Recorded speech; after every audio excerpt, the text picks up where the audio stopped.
Hello दोस्तों, तो आज के इस वीडियो में हम एक्सरसाइज 7.1 का क्वेश्चन नंबर 5th और 6 सॉल्व करते हैं। तो चलिए क्वेश्चन नंबर 5th में क्या पूछा गया है वो देख लेते हैं। बाकी इससे पहले अगर आपने इसके पहले 4th क्वेश्चन तक नहीं देखा है तो आप वीडियो के प्लेलिस्ट में जाकर उनको देख सकते हैं। तो इस वीडियो में हम 5th और 6 का सॉल्यूशन देख लेते हैं। तो सबसे पहले देखते हैं क्वेश्चन में पूछा क्या गया है। तो इस प्रकार से हमारा ये क्वेश्चन है। इसमें बोला है रेखा एल कोण ए को समद्विभाजित करती है और बी रेखा एल पर स्थित कोई बिंदु है। यानी कि जो रेखा एल है वो ए को समद्विभाजित करती है, यानी कि दो भागों में बांटती है।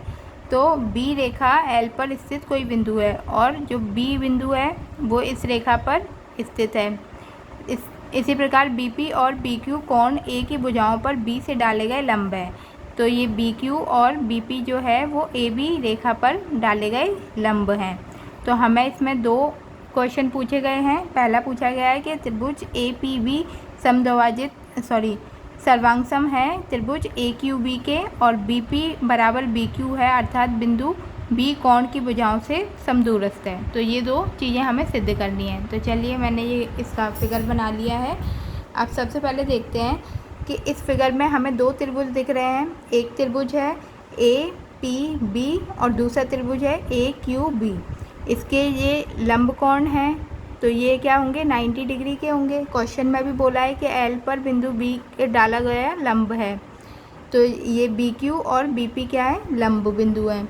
तो इसी प्रकार इसका कोण जो होगा, ये कोण ए जो है वो इसके लिए भी है और इसके लिए भी है। ये आपस में क्या है, ए क्या समद्विभाजित कर रहा है। ये दोनों के लिए, दोनों त्रिभुजों के लिए काम करेगा।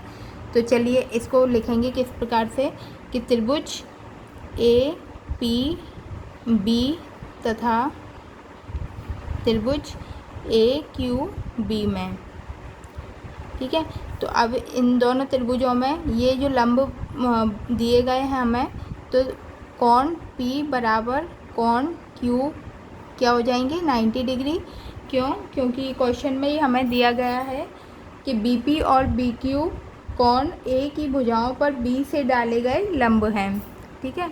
तो इसी प्रकार ये लंब हैं, तो ये कोण A है वो इसके लिए भी है और इसके लिए भी कॉमन है, सेम होगा। तो इसको इस प्रकार से लिख लेंगे कि कोण पी ए बी बराबर है कोण क्यू ए बी के। इधर रीज़न भी लिख देंगे कि एल जो है वो एल जो है वो कोण ए का एल जो है वो कोण ए को समद्विभाजित करता है, ए को समद्विभाजित करता है। तो जब ये समद्विभाजित कर रहा है तो ये जो ए बी भुजा है वो इस वाले त्रिभुज के लिए भी है और इस वाले त्रिभुज के लिए भी सेम रहेगी। तो ए बी वो इस त्रिभुज के लिए भी है और ये ए बी भुजा इस त्रिभुज के लिए भी है। तो ये क्या हो जाएगा, उभयनिष्ठ भुजा है, उभयनिष्ठ। तो अब देखिए यहाँ पर क्या हो रहा है कि दो कोण हैं, एक कोण ये है, एक कोण ये बन रहा है और एक भुजा ये है। तो ये क्या हो रहा है, दो कोण और एक भुजा आपस में समांतर है। तो ये हमारा AAS सर्वांग समता का नियम लग रहा है यहाँ पर। तो लिख देंगे AAS सर्वांग समता नियम द्वारा, सर्वांग समता नियम द्वारा त्रिभुज ए पी बी सर्वांगसम है त्रिभुज ए क्यू बी के। तो यहाँ पर तो हमारा पहला पार्ट इसका सिद्ध हुआ। अब इसका सेकंड पार्ट सिद्ध करते हैं। सेकंड पार्ट CPCT द्वारा सिद्ध हो जाएगा, यानी कि BP बराबर BQ, यानी कि ये देखिए BP बराबर है BQ के। यहाँ पर क्या है, CPCT नियम लग रहा है, CPCT द्वारा, अर्थात बिंदु B कोण की भुजाओं से समदूरस्थ है, कोण की भुजाओं से समदूरस्थ है, दूरस्थ है। तो इसी प्रकार हमारा क्वेश्चन नंबर 5 के ये दोनों पार्ट सॉल्व होते हैं। अब देखते हैं क्वेश्चन नंबर 6। चलिए तो देखते हैं क्वेश्चन नंबर 6। क्वेश्चन नंबर 6 इस प्रकार से दिया गया है, हमें यह आकृति दी है। इसमें बोला है कि AC बराबर AE, AB बराबर AD और कोण BAD बराबर कोण EAC है। तो उदाहरण तो दर्शाइए कि BC बराबर DE है। तो हमें ये सिद्ध करना है कि BC बराबर DE है। यानी कि इसमें हम क्या लेंगे, ये दो त्रिभुज ले लेंगे ABC, एक त्रिभुज ये है और दूसरा ADE, एक त्रिभुज ये है। तो इन दो त्रिभुजों के बारे में बात की गई है। इनको देखते हैं सॉल्व कैसे करेंगे। तो सबसे पहले हमने क्या लिया है, त्रिभुज ABC तथा त्रिभुज ADE में, यानी कि एक त्रिभुज ये है ABC ये पूरा और एक त्रिभुज ये है ADE ये पूरा, ठीक है।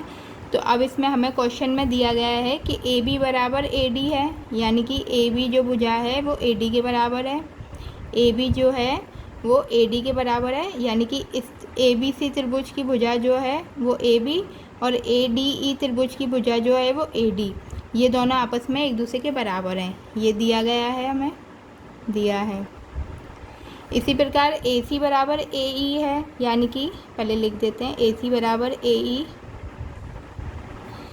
यानी कि AC बराबर AE, ये ABC त्रिभुज है, इसकी AC भुजा और ADE त्रिभुज है, इसकी AE भुजा आपस में बराबर है। ये भी हमें दिया गया है। और कोण BAD बराबर है कोण EAC के, ये भी दिया गया है। यानी कि कोण BAD ये वाला कोण A, ये कोण A और EAC यानी कि ये वाला कोण आपस में एक दूसरे के बराबर है। तो ये भी हमें दिया गया है। तो अब देखिए कि ये जो कोण है, इधर का कोण और इधर का कोण, ये दो हमने त्रिभुज क्या लिया है ABC और इधर क्या लिया है ADE।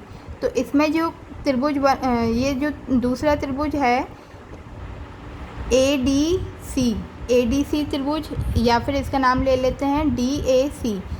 तो इसमें ये जो कोण है A, ये इसके लिए भी कॉमन है, इसके लिए भी कॉमन है। तो हम क्या करेंगे, दोनों तरफ ये वाले त्रिभुज को जोड़ लेंगे। यानी कि ABC जो है वो किससे मिलके बन रहा है, ABD और DAC से मिलके।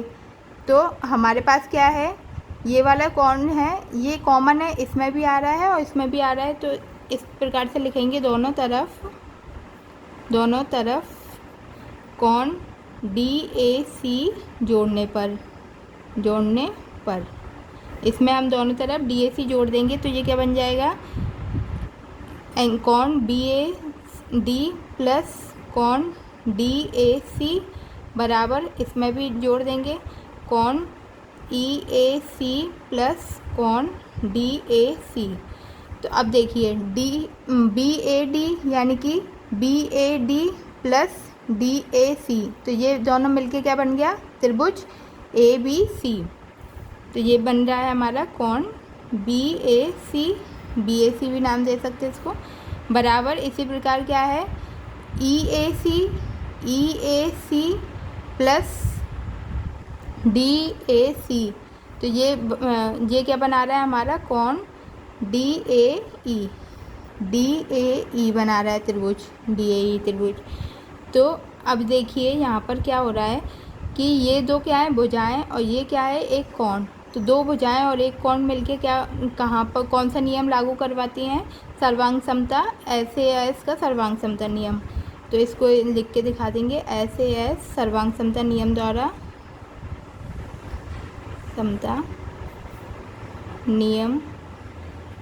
द्वारा त्रिभुज ABC सर्वांग सम है त्रिभुज ADE के।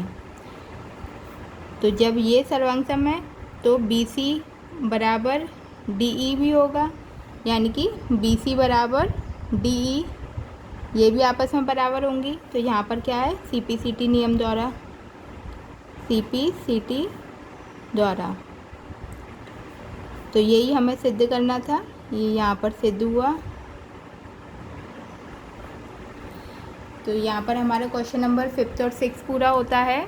तो अगर आपको कोई भी डाउट है तो इनके सॉल्यूशनों को आप अपने नोटबुक में नोट करिए, फिर स्टेप बाय स्टेप उनको सॉल्यूशन को मेरे वीडियो के थ्रू आप उनको समझते जाएं, तो आपको आसानी से वो क्वेश्चन क्लियर होंगे। और जितनी ज़्यादा आप प्रैक्टिस करेंगे उतना ज़्यादा आपकी रिदम बनेगी क्वेश्चन सॉल्व करने के लिए। तो आपको अगर कोई भी डाउट है तो कमेंट करके भी पूछ सकते हैं आप मुझसे। इनका सॉल्यूशन करते रहिए। वीडियो पसंद आ रही है तो आप अपने दोस्तों में भी इस वीडियो को शेयर कर सकते हैं। चलिए, तो नेक्स्ट वीडियो में हम देखते हैं क्वेश्चन नंबर 7 और 8 सॉल्व करेंगे।